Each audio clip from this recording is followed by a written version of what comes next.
എൻ്റെ പേര് CP സുബ്രഹ്മണ്യൻ. താമസിക്കുന്നത് തൃശ്ശൂരിൽ പ്ലാക്കാട്ട് ലൈനിലാണ് വീട്. അവിടെ 10-60 വർഷമായിട്ട് ഞാൻ അവിടെയാണ് താമസിക്കുന്നത്. എൻ്റെ വീട് അവിടെയാണ്. അടിയന്തരാവസ്ഥയിൽ എന്നെ മിസ പ്രകാരം അറസ്റ്റ് ചെയ്യാനുള്ള ഓർഡർ ഉണ്ടായിരുന്നു നേരത്തെ കേട്ടിരുന്നു.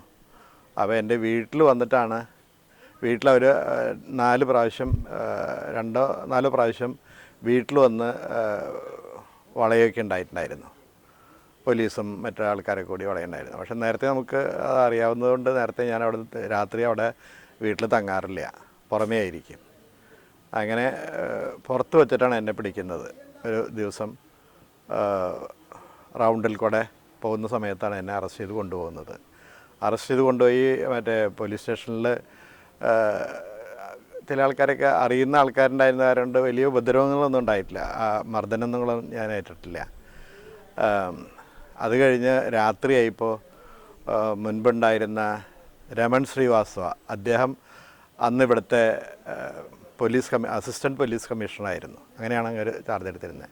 ഇവിടുത്തെ ഇൻസ്പെക്ടറായിട്ട് എന്നെ അറസ്റ്റ് ചെയ്യുന്നത് ജയശങ്കറെന്നോ പേരായിട്ടുള്ള ഒരു ഇൻസ്പെക്ടറാണ് എന്നെ അറസ്റ്റ് ചെയ്യുന്നത്.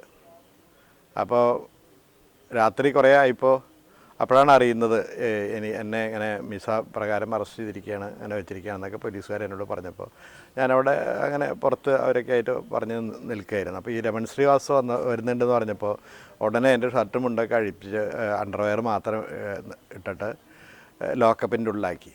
ലോക്കപ്പ് എന്ന് പറഞ്ഞു കഴിഞ്ഞാൽ മൃഗങ്ങൾക്ക് പോലും അതിൻ്റെ ഉള്ളൊരു സെക്കൻഡ് ഇരിക്കാൻ പറ്റില്ല. അതുമാതിരി അത്ര ദുർഗന്ധമുള്ള ലോക്കപ്പായിരുന്നു.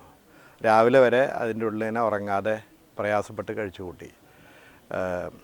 അപ്പോഴേക്കും രാവിലെ ആയപ്പോൾ എൻ്റെ വീട്ടിൽ നിന്ന് ആളുകൾ അറിഞ്ഞിട്ട് എൻ്റെ ഭാര്യയും എൻ്റെ മൂത്ത സിസ്റ്ററും എന്നെ അന്വേഷിച്ച് വന്നു. അപ്പോൾ ഇങ്ങനെ ഈ കാര്യങ്ങളൊക്കെ അവർ പറഞ്ഞു, ഇങ്ങനെയാണ്, വിട്ട് കിട്ടില്ല, കേസൊന്നും കൊടുത്ത പ്രയോജനമില്ല, വിടാൻ സാധിക്കില്ല, ഇങ്ങനെ ഒരു ഈ മിസ പ്രകാരം അറസ്റ്റ് ചെയ്തവർക്ക് വേറെ ലീഗൽ ഒരു കാര്യങ്ങളും കിട്ടില്ല എന്ന് പറഞ്ഞു. അങ്ങനെ കുറേ കഴിഞ്ഞ് വൈകുന്നേരമായപ്പോൾ കുറേ നേരം എന്നോട് ചോദ്യം ചെയ്യലൊക്കെ ഉണ്ടായിരുന്നു.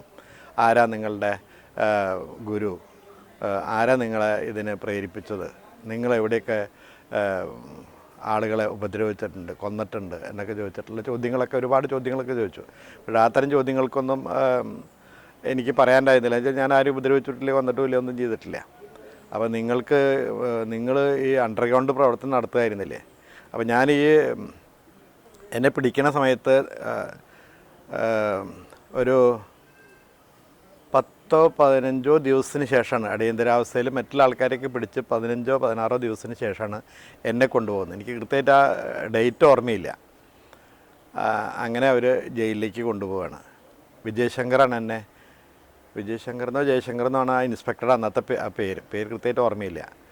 അപ്പോൾ അങ്ങനെ അവിടെ ആദ്യം സബ് ജയിലിലാണ് എന്നെ കൊണ്ടാക്കുന്നത്. തൃശ്ശൂർ വിയ്യൂരുള്ള സബ് ജയിലിലാണ് കൊണ്ടാക്കുന്നത്. അപ്പോൾ അതിനു മുൻപ് പിടിക്കപ്പെട്ട ആൾക്കാരിൽ മുകുന്ദേട്ടൻ, അങ്ങനെ ഇവിടുത്തെ ജില്ലാ പ്രചാരകായിരുന്നു മുകുന്ദേട്ടൻ, അങ്ങനെ ഇവിടുത്തെ കുറേ ആൾക്കാരൊക്കെ നേരത്തെ അവിടെ ഉണ്ട്.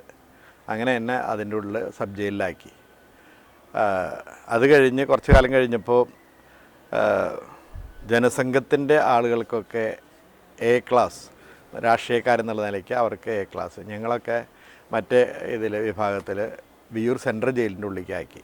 അങ്ങനെ അവസാനം വരെ അടിയന്തരാവസ്ഥയിൽ എല്ലാവരും വിട്ടയക്കുന്ന അവസാനത്തെ ബാച്ചിലായിരുന്നു ഞാൻ, ആനന്ദേട്ടൻ, അതുപോലെ കൃഷ്ണൻ, വടക്കാഞ്ചേരിയിലെ കൃഷ്ണൻ, അങ്ങനെ ഒരു 8-10 ആൾക്കാരെ അവസാനമാണ് വിട്ടയക്കുന്നത്. അതുവരേക്ക് ഞാൻ ജയിലിലായിരുന്നു. ഡേറ്റ് എൻ്റെ കയ്യിൽ ആ റെക്കോർഡുണ്ട്, പക്ഷേ എനിക്ക് നോക്കിയിട്ട് കണ്ടില്ല. അതായിരുന്നു സ്ഥിതി. അപ്പോൾ എൻ്റെ ആ അവസ്ഥ എന്തായിരുന്നു വെച്ചാൽ, ഞാൻ ഒരു സ്വർണ്ണ കച്ചവടക്കാരനായിരുന്നു. കച്ചവടമൊക്കെ മുടങ്ങി, കച്ചവടമൊക്കെ നശിച്ചു. റേഷൻ വാങ്ങിക്കാൻ പോലും പൈസ ഇല്ലാത്ത ഗതിയിലേക്ക് എത്തി.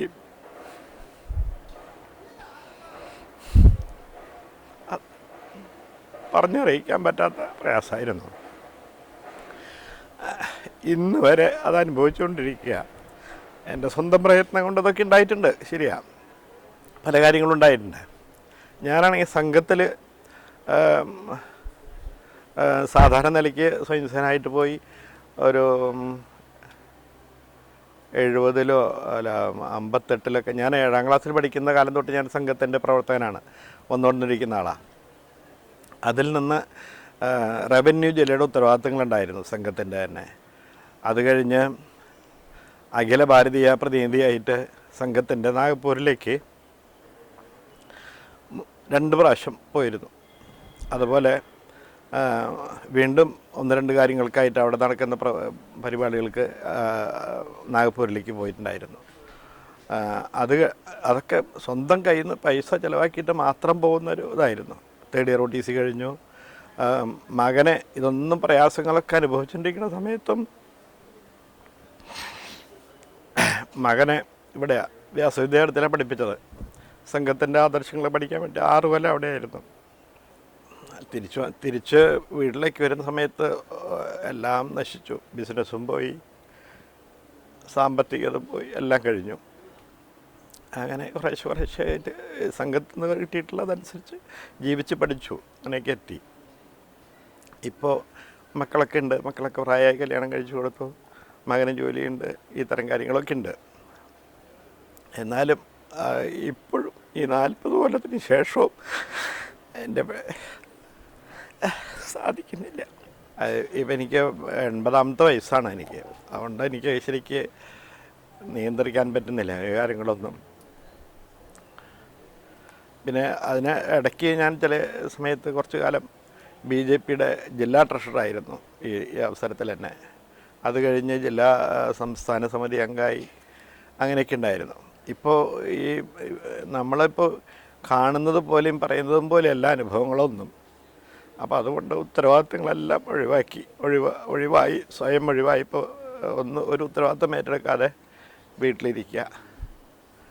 അങ്ങനെയൊക്കെ ആയിട്ട് പ്രയാസങ്ങൾ കുറേ ഉണ്ട്. പറയാനൊരുണ്ടെങ്കിൽ 1 മണിക്കൂർ ഇരുന്ന് പറഞ്ഞാലും തീരില്ല, അത്രയ്ക്ക് അനുഭവിച്ചതാണ്. എനിക്ക് മർദ്ദനൊന്നും ഏറ്റിട്ടില്ല, പക്ഷെ നിരന്തരം ജീവിതത്തിൽ ഇന്ന് വരെ അനുഭവിക്കണം.